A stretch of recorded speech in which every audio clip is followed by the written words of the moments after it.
do Mas antes aí, algumas letrinhas aí que vieram e algumas pessoas se questionam em casa. Tem algumas técnicas místicas para poder fazer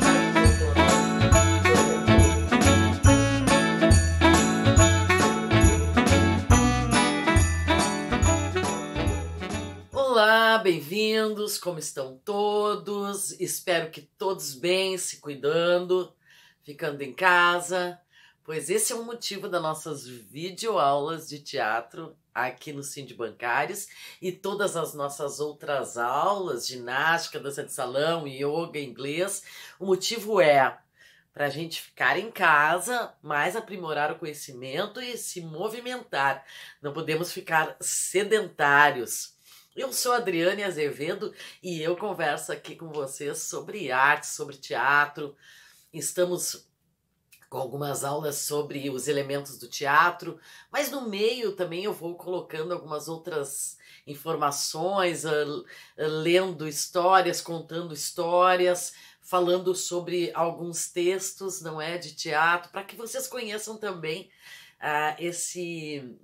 esses gráficos, né, como as histórias se desenvolvem, o início, meio e fim, de que forma as histórias se desenvolvem. E eu gosto muito também de falar sobre estilos de histórias, e um desses estilos que eu gosto muito de narrar, quando eu tinha um trabalho mais forte de contadora de histórias, eu pesquisava muito essas lendas. Já falei para vocês mais ou menos o que são as lendas, quando eu contei a lenda do Negrinho do Pastoreio. As lendas, às vezes elas se baseiam num fato e vão sendo contadas, passadas de boca em boca, e aí esse fato vai aumentando e vai se tornando uma lenda. Como eu contei para vocês, nomes de várias cidades aqui do Rio Grande do Sul têm origem numa lenda, como a cidade de Encantado, em que as pessoas passavam pela beira de uma lagoa e viam um vulto e diziam, Lagoa do Encantado. Depois, quando a cidade se fez ali, ela se chamou Encantada. A cidade existe até hoje no Rio Grande do Sul. Todos os povos têm as suas lendas. Eu costumo dizer, às vezes, quando as pessoas falam sobre a cosmogonia dos povos, como os povos diferentes veem a formação da terra, a formação do seu povo. Então, por exemplo, os povos africanos, os povos indígenas, os povos nórdicos, todos eles têm uma formação diferente da cosmogonia. Nós sabemos que a cosmogonia da religião católica, vocês sabem como é, está na Bíblia lá, a criação do mundo por Deus, o Gênesis.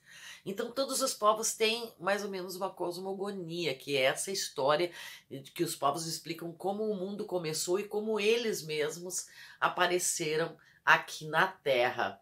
E uma das lendas que eu gosto muito, do conjunto de lendas que eu gosto muito, são as indígenas. As lendas indígenas, elas têm uma forma diferente, assim, um pouco, às vezes quebram um pouco essa nossa noção de história, com início, meio e fim e tal. Mas, na realidade, eu vou contar aqui para vocês uma lenda que é muito linda e que a história dela é bem semelhante, não é ao que a gente conhece, assim, no início, personagens, meio e fim, porque tem outras lendas indígenas que são um pouco diferentes. Pretendo contar aqui para vocês a lenda chamada As Noivas da Estrela. Essa lenda, As Noivas da Estrela, já mostrei para vocês o livro aqui, porque ela foi recontada por Hernani Donato, essa linda capa feita com esse, parece uma espécie de batik, não é? É uma lenda dos povos Carajás, dos índios Carajás. Os índios Carajás são índios que moram lá mais para o norte do país, na beira do rio Araguaia. Então, esses índios Carajás, eles têm lendas para mostrar para as crianças deles como é que eles aprenderam a plantar, como é que eles aprenderam, como é que surgiu o mundo. São lendas que vão contando a história deles, não é?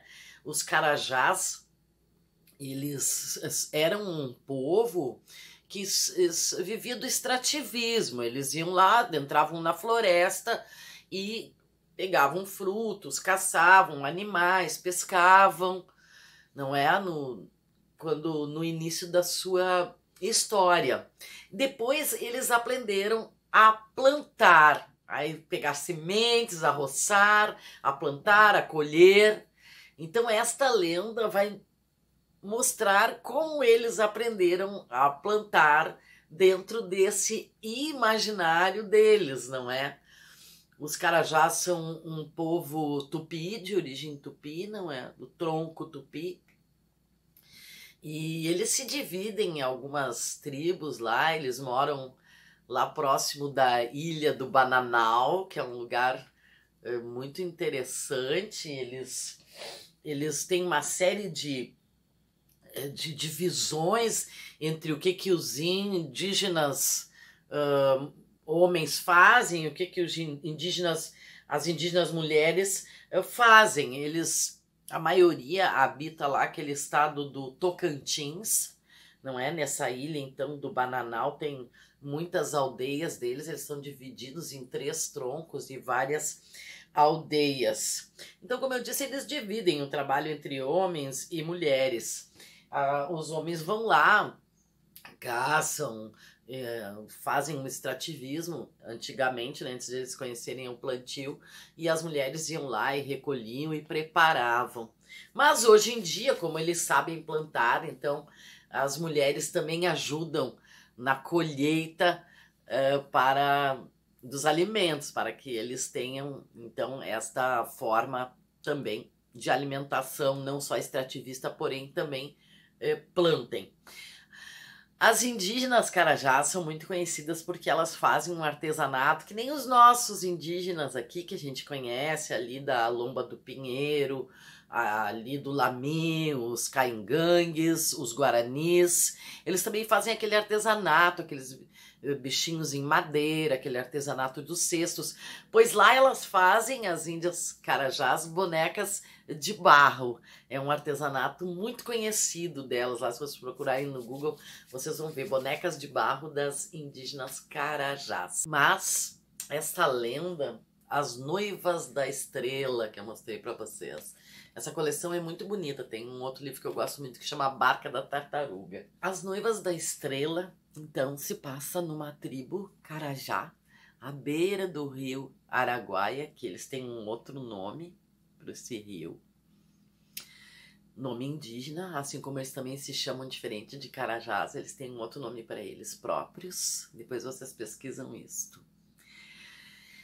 Então, moravam à beira do rio Araguaia 2 índias bem bonitas, Imaerô, a mais velha, e Denaquê, a mais jovem.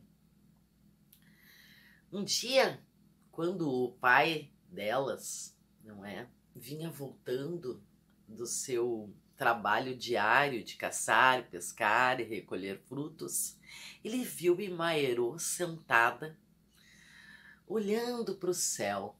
Disse: "O que tu estás fazendo aí, Imaerô?" E ela disse: "Pai, olha só aquela estrela." Era mais ou menos de tardezinha e já ia subindo no céu aquela estrela mais brilhante que aparece, bem próxima ao horizonte, depois vai subindo. Ela disse: "Olha aquela estrela, pai, que coisa mais linda, a estrela mais brilhante do céu." E o pai disse para ela: "É Tainacã. É o nome desta estrela, Tainacã." "Ai, pai, eu acho tão brilhante, tão linda essa estrela, e eu quero que ela venha até aqui, eu quero ficar com ela, eu quero casar com ela. Eu quero aquela estrela, pai." "Mas, Ismaelô, minha filha, estrelas não são para se ter, estrelas são só para se olhar. Ela está lá, a uma distância muito grande de nós. Não há como trazê-la aqui." Maerô, teimosa, disse: "Pois eu vou ficar aqui no terreiro até que ela desça. Eu quero me casar com essa estrela, pai, e não farei mais nada antes de me casar com ela." O pai, então, deixou ela dormindo ali no terreiro, não é? Fora da sua casa, da sua oca. E de noite, Maerô já estava dormindo na esteira, quando ouviu um movimento ao seu lado e perguntou: "Quem está aí?" Ao que responderam para ela: eu sou Tainacã, tu me chamaste e agora eu vim aqui. Aí ela então saiu correndo, chamando todo mundo, o pai, porque tinha dito para ele: mas nós precisamos nos casar, eu vou chamar meu pai. Então saiu chamando todo mundo, foi ligando as tochas, não é? Porque para que eles pudessem enxergar, ligando tochas, fogo e tal, para poderem enxergar, para se realizar o casamento. Daí quando o fogo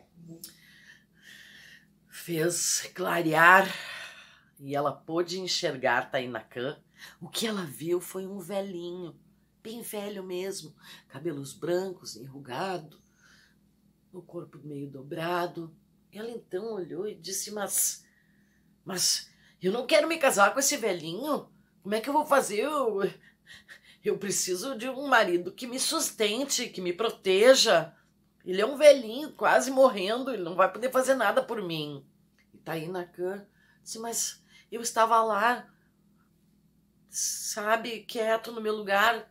Tu que me chamaste para vir aqui e agora não queres casar comigo? Disseste que queria.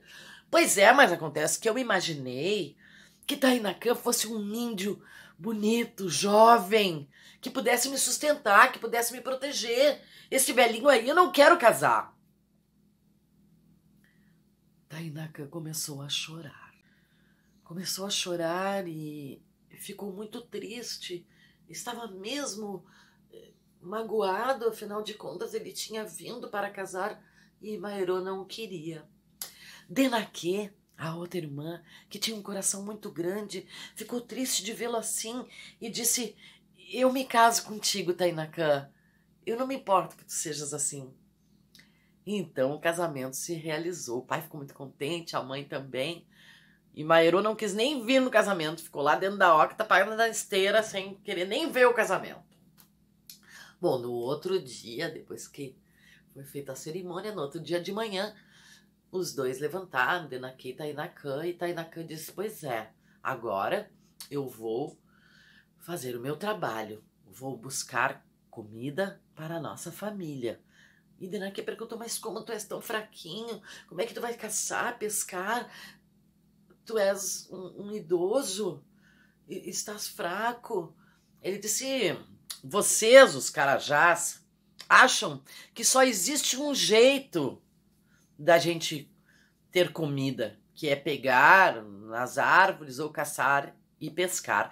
Mas eu vou mostrar para vocês como se planta. Vou roçar, vou abrir a terra, vou colocar sementes e vocês vão conhecer o trigo, o milho, o abacaxi, a mandioca, porque eu vou plantar esses alimentos. Denaquê disse: bom, então está bem, marido. Só uma coisa, não me siga, ele pediu. E ela cumpriu, deixou ele ir. Ele voltou bem cansado no final do dia e ele disse que não havia trazido nada porque ele recém tinha começado a preparar a terra.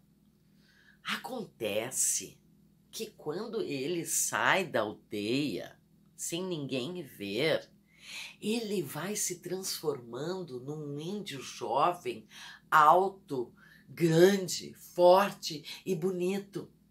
E ele caminha até o rio Araguaia e lá ele está tão alto, tão grande, que ele coloca uma perna do lado do rio, outra perna na outra margem e enfia as mãos no rio e de lá retira as sementes que ele vai precisar para plantar. Ele passa o dia inteiro retirando essas sementes, por isso ele retorna de tardezinha ainda sem nenhum alimento. Porém, no outro dia, ele sai novamente. E Denaquê fica preocupada: mas, marido, tu tens certeza que tu vai? Porque quando ele volta para a aldeia, ele volta a ser aquele velhinho. E Denaquê se preocupa, achando que ele é frágil e que não tem condições de fazer tudo aquilo sozinho. Ele novamente sai da aldeia, novamente vai se transformando naquele índio maravilhoso, só que dessa vez ele vai roçar. Ele vai espalhar as sementes, ele vai preparar a terra. Então ele passa esse dia inteiro e a noite inteira trabalhando.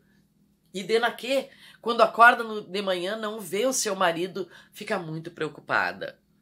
E mesmo ele tendo dito para ela que não quer que ela vá atrás dele, ela vai, preocupada com ele. E quando ela chega no campo, perto do rio Araguaia, ela vê aquele índio forte, bonito, maravilhoso, cantando com uma voz linda, todo pintado, com lindas pinturas.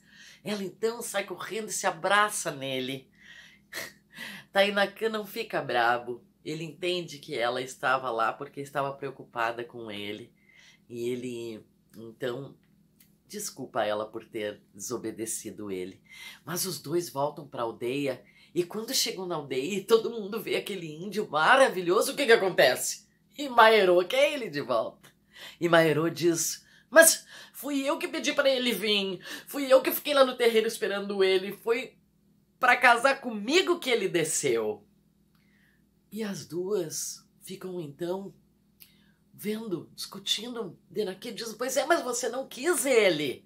Não quis ele quando ele era fraquinho. Agora ele é meu. Tainakã, então, ao ver que as duas discutem por ele, diz que vai resolver com quem vai ficar. E ele responde então para o pai e para a mãe das duas: eu vou ficar com Denakê. Denakê me quis mesmo quando eu era velho, mesmo quando eu era frágil, mesmo achando que eu não ia poder sustentá-la, mesmo eu não sendo um índio bonito. E então ele abraça Denakê, que fica muito feliz, porque ela realmente o aceitou, porque viu, quem sabe, o que ele tinha por dentro. E Maerô então fica furiosa, fica despeitada, fica com inveja, fica magoada, e ela vai então inchando e vai virando um pássaro chamado urutau, que é um pássaro que tem um canto triste, que dizem que os homens se entristecem quando ouvem o canto dele.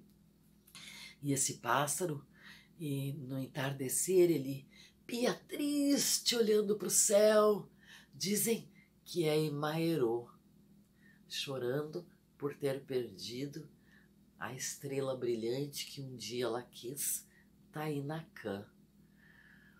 Por quê? Porque não quis aceitá-lo como ele era. Dizem os Carajás, então, que essa lenda explica como eles aprenderam a plantar. E também, às vezes, dizem que explica as pinturas que eles têm maravilhosas pelo corpo. E que essas duas coisas foi Tainakã que ensinou para eles a estrela brilhante que aparece no final do dia, quando ele veio aqui na Terra para casar com Imaerô e acabou se casando com Denakê. Eu acho bonita essa lenda, porque parece que ela diz assim que Imaerô só viu o externo, não é? E Denakê viu o interno, o interior, o coração de Tainakã, enquanto que Imaerô viu só a aparência. Eu gosto dessa lenda porque quantas vezes a gente faz isso, não é? A gente julga as pessoas pela aparência, o livro pela capa, como dizem. E então essa lenda indígena nos mostra como às vezes a gente tem que olhar dentro do coração, dentro da alma. E assim a gente deve olhar todas as pessoas, na minha opinião. Todas as pessoas têm uma trajetória, todas as pessoas têm um porquê delas estarem agindo daquela forma. E muitas vezes a gente desconhece essa trajetória e as julga somente por uma ação momentânea. Então, para que a gente consiga prestar atenção mais no interior, no coração, compreender melhor as pessoas pelas que elas passaram. É mais ou menos isso que eu acho que diz essa linda lenda indígena dos índios Carajás, as noivas da estrela, as duas noivas, Imaerô e Denakê. Eu espero que vocês fiquem bem com essa linda inspiração dessa lenda e que vocês tenham uma excelente semana. Se cuidem muito. Usem a máscara, lavem bem as mãos, não se aglomerem. Uma excelente semana.